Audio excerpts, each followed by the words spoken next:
The tax bill passed by the legislature and signed into law by Governor Tim Walz provides nearly $1 billion in tax reductions, incentives for job creation, and bonuses for frontline workers.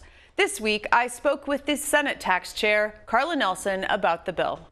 Last week, before the tax bill came onto the Senate floor, you and I crossed the street together, and you excitedly told me about this good news tax bill. This is your first tax bill as Senate Tax Chair, and I wonder, I think you're pretty excited about it, yes? Yes, I am. It is a good news tax bill, Shannon. You know, Minnesota is already one of the highest tax states in the nation, no matter how you kind of slice and dice, what numbers you look at there. And for Minnesotans who were struggling, those who lost their jobs through no fault of their own, for them to be taxed on those pandemic unemployment insurance benefits would have been devastating. Or for the businesses that kept their employees kept the paychecks flowing, even though there was no commerce, there was no business, they were shut down.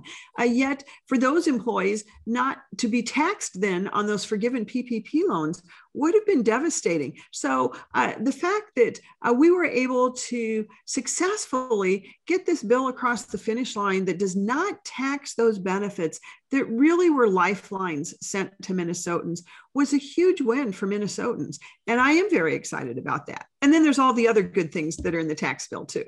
And we'll dig into a few of those. But as you know, Governor Walz and the DFL House had proposed tax increases. And it was important, I believe, to the Republican caucus to not have any tax increases. So as you mentioned, the PPP forgivable loans and the federal unemployment insurance will now not be taxed at the state level. What impact will this have? Why was it important to not increase taxes? Well, it was so important as Minnesotans are digging out of the pandemic effects to be able to recover. You cannot tax the lifeline. So that was huge. And just to note, Minnesota is one of the most progressively taxed states in the nation as well. That means the more you make, not only do you have more to pay taxes on, but you pay at a higher rate. And when you combine that with our already high taxes, it is critical that Minnesotan be a friendly state to workers, to new employees, to new employers. And one of the things we saw, Shannon, as we lived through the pandemic, remote work has continued and it's going to continue. And people are leaving places that are inhospitable to their livelihoods, their ability to raise a family comfortably, and they're moving to other states. We're seeing great tens of thousands of Californians, for example, leave. And it's very important for Minnesota that Minnesota is one of these states that, yes, has a high quality of living. It also has a reasonable tax climate that allow Minnesotans, Minnesota families to work and to also provide for their families in good order. And so it's very important for Minnesota that we not become one of those ultra high tax states. The bill establishes a frontline worker grant program, creating a pot of $250 million that will be allocated to some of those frontline workers who kept going throughout the pandemic. What's the process going to be to disperse those funds?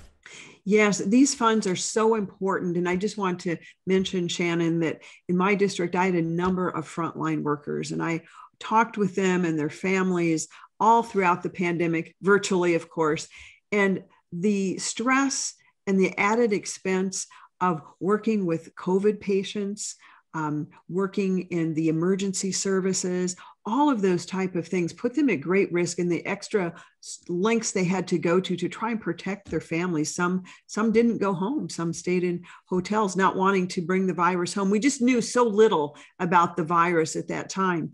And so it's important that we try to make those workers whole. And that's what this $250 million federal dollars to frontline workers will do. In our September 6th a likely special session, we will be appointing 3 senators, 3 House members. The governor will appoint 3 people to form that task force to determine what is the eligibility for those frontline worker we would call bonuses or compensation, and then how will that be distributed? And this provision was carried in the tax bill as far as the money that will be set aside, and then the formation of the kind of like a task force, a working group to figure out how best to disperse those funds to those frontline workers, those who put their lives at risk to save others. On the Senate floor, you said this bill will empower Minnesotans and drive economic growth. There are credits and incentives for job creation, like the Oriented Strand Board project up in northern Minnesota. There's also the extension of the Angel Tax Credit. What else accomplishes the goals of empowerment and economic growth? Sure. Let me just say the OSB will bring hundreds of jobs, which are critical. And of course, the angel investor not only brings jobs, but those new innovations, oftentimes in the world of healthcare, that help save lives. So we're excited about that. In addition, there's the historic structure tax credit, which is very exciting because it has had a great track record of saving those historic buildings, empowering them. Oftentimes our smaller local communities growth, whether it be hosting a brewing company or a small restaurant or some arts. It's just a phenomenal, successful program that has really helped save buildings, provide jobs, and provide also entertainment for oftentimes with our music as well, our legacy music as well. The Wall Street Journal recently published an article about the trillions of dollars of wealth that baby boomers have, and how that is going to be transferred in coming years to their children. I assume this is going to have significant tax implications, and I'm wondering, in the future, is your tax committee really going to look into this?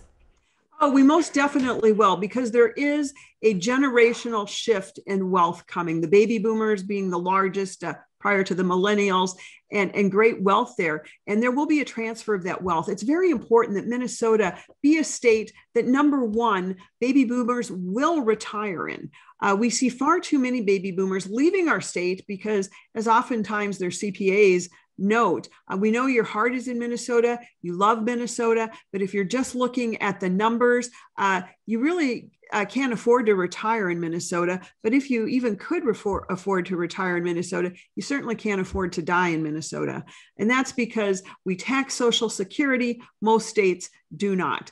We also have very low levels of exclusion on the estate tax. So we do that, some call it death tax or double taxation, higher in Minnesota, much higher, significantly higher than at the federal level and as many states. And so we have to be very conscious of that and make sure that Minnesota, we are a state that will keep that wealth, keep its Minnesotans, and keep that wealth in our state. So we will definitely be looking at taxation on Social Security. I will be putting forth a plan to totally remove that taxation. It will need to be phased in over time. Iowa has done that. There's just no reason for Minnesota not to do that. So we will be addressing that next year.